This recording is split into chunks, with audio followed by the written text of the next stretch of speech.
Are you tired of feeling like you're living in a fishbowl, right? Like every time you step outside, the whole neighborhood is watching. If you want to transform that exposed backyard into a lush private oasis and actually do it in record time, well, you are in exactly the right place. Welcome to this explainer. Today we're going to walk through how literally anyone, from an absolute beginner to a seasoned gardener, can successfully plant and cultivate the ultimate living hedge. Because look, we all know the struggle. Maybe you've got noisy neighbors, or there's a super busy street right behind your fence, or maybe you just crave a secluded sanctuary to relax without feeling watched. Wooden fences, they take an absolute beating from the weather and cost a fortune to install. And traditional hedges, most of them take a lifetime to grow. Enter the Leyland Cypress. This tree is the undisputed heavyweight champion of the fast-growing privacy screen. And when I say fast, I mean really, really fast. To put this in perspective, a healthy Leyland cypress can grow an astonishing 3 to 4 feet per year.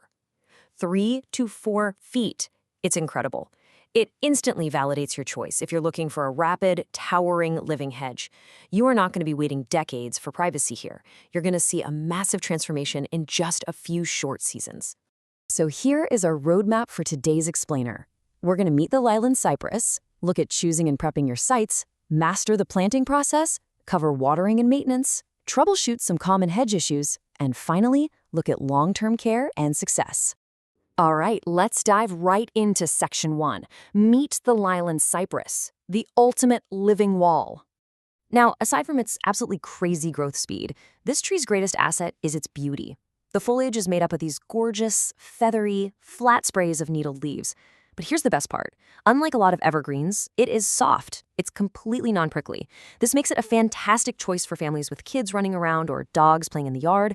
Plus, it stays a rich, dense green all year long, so your winter landscape won't look bare and dreary. And on top of being beautiful, it's tough as nails. The Leyland cypress thrives across USDA hardiness zones 6 through 10. It can handle freezing cold down to -8 degrees Fahrenheit and blistering heat up to 100 degrees. It is highly deer resistant, which, let's be honest, is a massive win for you suburban and rural gardeners out there. It tolerates coastal salt spray without even flinching, and its dense structure makes it an incredibly robust windbreak. It's just a highly practical, super resilient plant. Moving right along to Section 2, choosing and preparing sites. Setting the foundation for rapid growth. Selecting your site is literally the most important step you will take to avoid long-term failure. So, what does this tree actually want? Well, first up, sunlight. It needs at least 6 hours of direct sunlight daily for that dense, vigorous foliage. If you plant it in the shade, it's going to thin out and get weak branches. Second, while it's super adaptable to clay, loam, or sandy soils, and it handles a wide pH range between 5.0 and 8.0, there is one absolute non-negotiable. It absolutely must have well-draining soil. If these trees sit in waterlogged soil, their roots will rot and they will die. Period. To make sure you're safe on that front, I highly recommend this simple DIY soil drainage test before you buy a single tree. It's so easy. Just dig a hole about 12 to 18 inches deep and wide exactly where you plan to plant. Fill that entire hole to the brim with water. Now, check your watch. If that water takes more than an hour to drain away, you've got poor drainage. You'll need to heavily amend that soil with organic matter, or honestly just choose a different spot entirely so you don't drown your brand new hedge. And when you're mapping out your yard, remember that spacing is everything. If your goal is a quick, natural-looking screen, plant them 6 to 8 feet apart in a staggered zigzag pattern. For a traditional straight-line privacy hedge, space them 8 to 10 feet apart. And here is a massive pro tip for you. Keep them at a minimum 8 feet away from your property line. These trees grow really wide. Planting them right on the boundary is just a surefire recipe for neighbor disputes when your giant tree inevitably encroaches on their yard. Let's jump into Section 3, mastering the planting process, from pot to soil. If you've never planted a tree before, don't worry at all. Here is a highly achievable timeline for you. The absolute ideal time to plant is mid-fall, about 6 weeks before your first frost, when the tree is going dormant. You'll start by digging a hole exactly twice the width of the root ball, but no deeper. Then place the root bundle in so the top sits just 1/4 of an inch below the ground surface and firmly backfill with your topsoil. Now here's a huge beginner mistake you have to avoid. Do not fertilize immediately. Wait 3 months before applying a slow-release starter fertilizer. Fertilizing on day 1 pushes the tree to grow tall foliage when it desperately needs to spend all its energy growing a strong underground root system. Roots first, shoots second. Let's move along to Section 4, watering and routine maintenance. We'll cover hydration and the golden rule of pruning. It all starts with hydration. Newly planted Leyland cypresses need about 1 gallon of water per foot of height every single week. So a 3-foot tree needs 3 gallons a week. Make sense? You want deep, infrequent watering rather than just giving it shallow daily sprinkles. But remember our golden rule about drainage. Monitor that soil carefully. Use your finger to check the moisture a few inches down. If it feels soggy, back off. Overwatering is honestly just as dangerous as underwatering. Now let's talk about the golden rule of pruning. If you only remember one single thing from this entire explainer, please let it be this. Leyland cypresses carry all their active green growth in the outer couple of inches. The interior? That's all old brown deadwood. If you cut too deep into that brown interior, it is never growing back. You will essentially give your beautiful new hedge a permanent, highly embarrassing bald spot. Because of this, timing and technique are absolutely crucial. June and July are the best months to prune. The tree is actively growing, and making shallow cuts now allows it to quickly heal and recover before the winter frost sets in.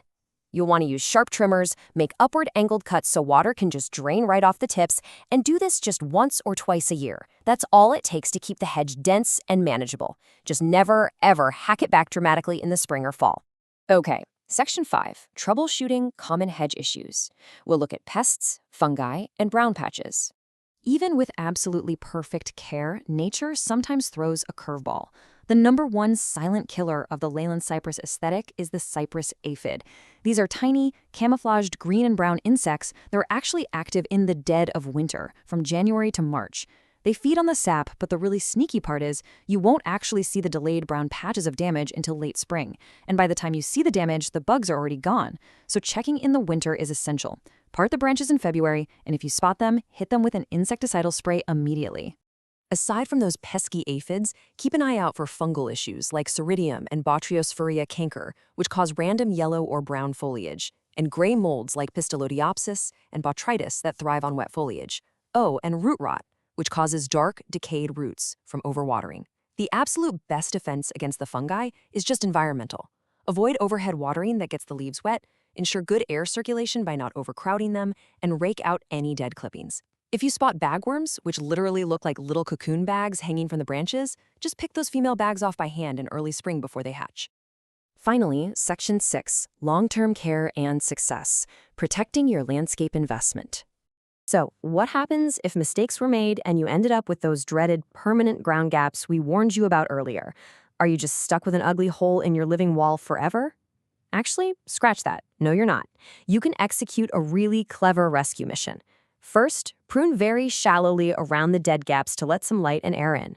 Next, go buy a small Leyland cypress sapling or a similar evergreen and plant it directly in front of or intertwined with the gap at that specific height. Then just practice a little patience. Keep up your shallow annual pruning on the rest of the hedge, and in 3 to 4 years, that new sapling will naturally fill the visual space, completely hiding the old mistake. Pretty cool, right? As we wrap up our journey today, here's a quick reminder. The information provided in this explainer is for educational purposes. A smart gardener always adapts these recommendations to their specific environment. Soil conditions, microclimates, and local boundary regulations vary wildly from place to place, so always double-check your local laws and maybe consult a local expert before you do any heavy digging near property lines. With all that said, you now have the exact blueprint to take your yard from a fishbowl to a lush, towering sanctuary. You know how to test the soil, master the pruning, and outsmart the pests. So the only thing left to ask is, your living wall awaits. Where will you plant your first tree? Thanks so much for joining me on this explainer. Now go grab a shovel and let's get growing.